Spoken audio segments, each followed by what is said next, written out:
نحمده ونصلي على رسوله الكريم اما بعد اعوذ بالله من الشيطان الرجيم بسم الله الرحمن الرحيم رب اشرح لي صدري ويسر لي امري واحلل عقدة من لساني يفقهوا قولي۔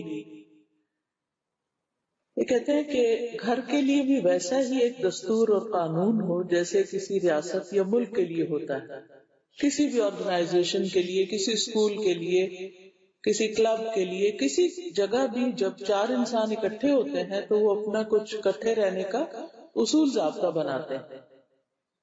ڈاکٹر عبد الکریم بکار یہ شامی شہری ہیں، سیریا کے ایک شخص ہیں اور معاشرے میں ذات اور اجتماعی تعلق اور تربیت اور اسلامک ریوائول پر ریسرچر ہیں۔ دنیا بھر میں اپنے منفرد مقالات کی بنا پر جانے پہچانے جاتے ہیں۔ اسی موضوع پر 40 سے زیادہ کتابوں کے مؤلف ہیں، یعنی اسی ٹاپک پر انہوں نے 40 بکس لکھی ہیں۔ سعودی عرب کی ہر یونیورسٹی میں پڑھا چکے ہیں، یعنی جا کے وہاں پر لیکچرز دے چکے ہیں۔ کئی ٹی وی چینلز پر اپنے اختیار کردہ شعبہ کے بانی اور سینکڑوں رسالوں اور اخبارات کی جان ہے۔ وہ کہتے ہیں کہ والدین ہرگز اس بات کے انتظار میں نہ رہیں کہ تربیت گاہیں اپنے فرائض پورے کر کے ان کی اولاد کو اچھا شہری بنائیں گے، یعنی اسکول یونیورسٹیز کے اوپر آپ یہ مت سوچیں کہ وہ آپ کے بچوں کو اچھا انسان بنا دیں گے۔ انہیں خود اس ذمہ داری کو پورا کرنا ہوگا کہ انفرادی طور پر اپنے بچوں کو معاشرے کا ذمہ دار فرد بنائیں، یعنی یہ ہم میں سے ہر ایک کی ذمہ داری ہے۔ کیا ہی اچھا ہو کہ والدین گھروں میں ہی کچھ ایسے ہلکے پھلکے قانون بنا دیں جن پر عمل کر کے بچوں کے کردار میں پختگی آئے اور ان میں احساس ذمہ داری پیدا ہو۔ تو کیا کریں؟ گھروں میں کچھ ایسے ہلکے پھلکے قانون بنائیں کہ جس سے وہ ان کے اندر احساس ذمہ داری ہو۔ ساتھ ہی انہوں نے اس ضمن میں چند لاہ عمل طے کیے ہیں، یعنی کچھ چیزیں بتائی ہیں۔ والدین کو ان میں جو مناسب لگے وہ اختیار کر لیں یا ان میں کچھ کمی بیشی کر لیں۔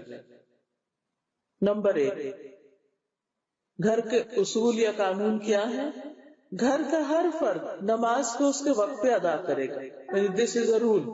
جیسے کلاس روم رولز ہوتے ہیں، ایسے یہ بھی رولز ہیں کہ گھر کا ہر شخص نماز کو وقت پہ ادا کرے گا۔ نمبر 2، برائے مہربانی اور شکریہ کے کلمات بنیادی ضوابط ہوں گے جن سے کوئی بھی بری نہیں ہوگا۔ ہر ایک کو شکریہ بولنا ہوگا اور ہر ایک کو پلیز کہہ کے بات کرنی ہوگی۔ نمبر 3، کوئی مار پٹائی، کوئی گالم گلوچ اور کوئی بھی لان تان والی ایسی بات نہیں ہوگی جس سے بدذوقی کا احساس ہو، یعنی گھر میں فاؤل لینگویج یوز نہیں ہوگی۔ اگر اصول بن جائیں گے نا، پھر جب کوئی شروع کرے گا تو کیا ہوگا، اس کو سٹاپ کیا جائے گا۔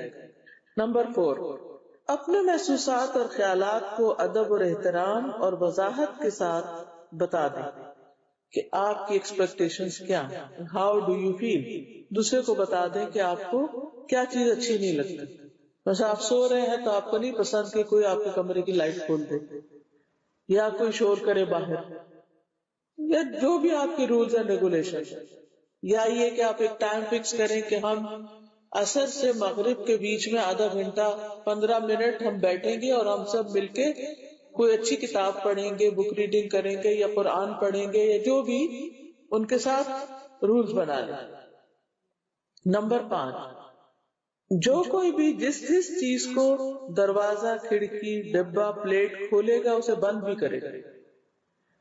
کچھ گر جائے تو اسے خود اٹھائے گا، یعنی گر گیا تو امی اٹھا لیں گی پیچھے سے، اور اس جگہ کو اس سے زیادہ صاف کر کے چھوڑے گا جیسے پہلے تھی۔ کچن میں کام کیا، چائے بنائی، دودھ گرم کیا، کچھ بھی کیا، اس جگہ کو کلین کر کے ہٹے گا۔ نمبر 6، آپ کا کمرہ خالص آپ کی ذمہ داری ہے۔ ہر بچہ اپنا بیڈ، اپنا کمرہ، اپنی الماری خود ٹھیک رکھے گا۔ نمبر 7، جو کوئی بات کرے گا اسے ٹوکے بغیر سنی جائے گی، یعنی دوسروں کی بات سننے کی عادت ڈالیں اور بات کو درمیان میں سے کوئی نہیں کاٹے گا۔ نمبر 8، گھر میں داخل اور خارج ہوتے ہوئے سلام کرنا ہوگا۔ نمبر 9، گھر کا ہر فرد روزانہ قرآن مجید سے ایک حزب کی تلاوت کرے گا۔ آپ مقرر کر لیں، ایک پیج کرنا ہے، ایک پیراگراف کرنا ہے، ایک آیت کرنی، جو بھی کرنا ہے سب کے اوپر لازم کر دیں۔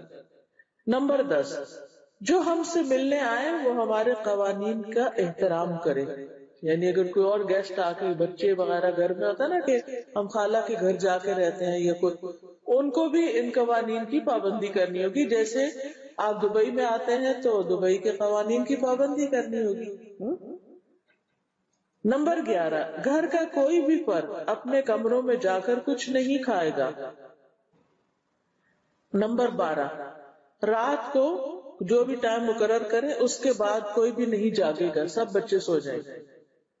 جیسے ہمارے والد عشاء کی نماز ہوئی اور سب لائٹس خود آف کرنا شروع کر دیتے تھے۔ نمبر 13، اسمارٹ فون اور ڈیوائسز صرف اس وقت سے اس وقت کے درمیان ہی استعمال کی جائیں گی، اس کا بھی ٹائم مقرر کریں۔ نمبر 14، والدین کے لیے احتراماً کھڑے ہونا، ان کے سر پر بوسہ دینا یا ان کے ہاتھ چومنا ضروری شمار ہوگا۔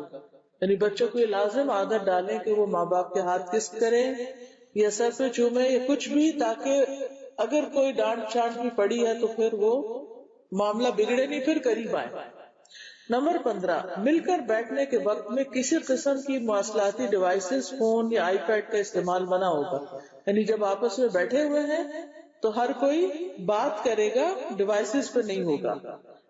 نمبر 16، کھانے پینے کے وقت میں سب کی حاضری اور شمولیت ضروری ہوگی، یعنی کہ اچھا میں بعد میں آپ لوگ کھا لیں میں کھا لوں گا، اوپر سے آواز دیتی نہیں، ساتھ مل کے کھانا ہوگا۔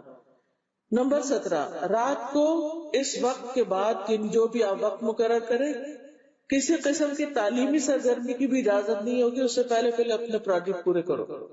نمبر 18، گھر کے سارے افراد گھر اور گھر میں موجود ہر چیز کی حفاظت کے ذمہ دار ہیں۔ مطلب پانی بہ رہا ہے یا بجلی ضائع ہو رہی ہے یا کوئی اور چیز ٹوٹ گئی ہے تو یہ نہیں کہ یہ تو اپنی ابا کا فرض ہے وہ آئیں گے یا سرونٹ کا کام ہے وہ کرے گا، نہیں، آپ کو فوراً اٹھ کے وہ کام وہ چیز ٹھیک کر دینی چاہیے۔ نمبر 19، اپنا کام ہر کوئی خود کرے گا، کوئی کسی دوسرے پر حکم نہیں جھاڑے گا، ہاں مگر گھر کے سربراہان اپنا کام کسی کو کہہ سکتے ہیں، یعنی اماں ابا کہہ سکتے ہیں۔ نمبر 20، خاندان اور اس کی ضروریات کسی بھی دوسری ضرورت پر مقدم اور پہلے کی جانے والی شمار ہوگی، یعنی پہلے فیملی بعد میں کچھ اور۔ نمبر 21، کوئی بھی کسی کے کمرے یا علیحدگی والی جگہ پر دروازہ کھٹکھٹائے یا اس کی اجازت کے بغیر داخل نہیں ہوگا۔ بچوں کی بھی ایک پرائیویسی ہوتی ہے۔ ڈاکٹر محمد راتب نابلسی کہتے ہیں کہ میں نے اس مضمون کو بہت مفید پایا ہے، والدین کو چاہیے کہ اسے اہمیت دیں، کیونکہ اولاد کی تربیت ایک ایسا مشکل کام ہے جسے ہفتے کے 7 دن اور دن کے 24 گھنٹے کرنا ہوتا ہے۔ یعنی یہ تربیت 24 گھنٹے کی تربیت ہوتی ہے، صرف کسی ایک خاص وقت کی نہیں۔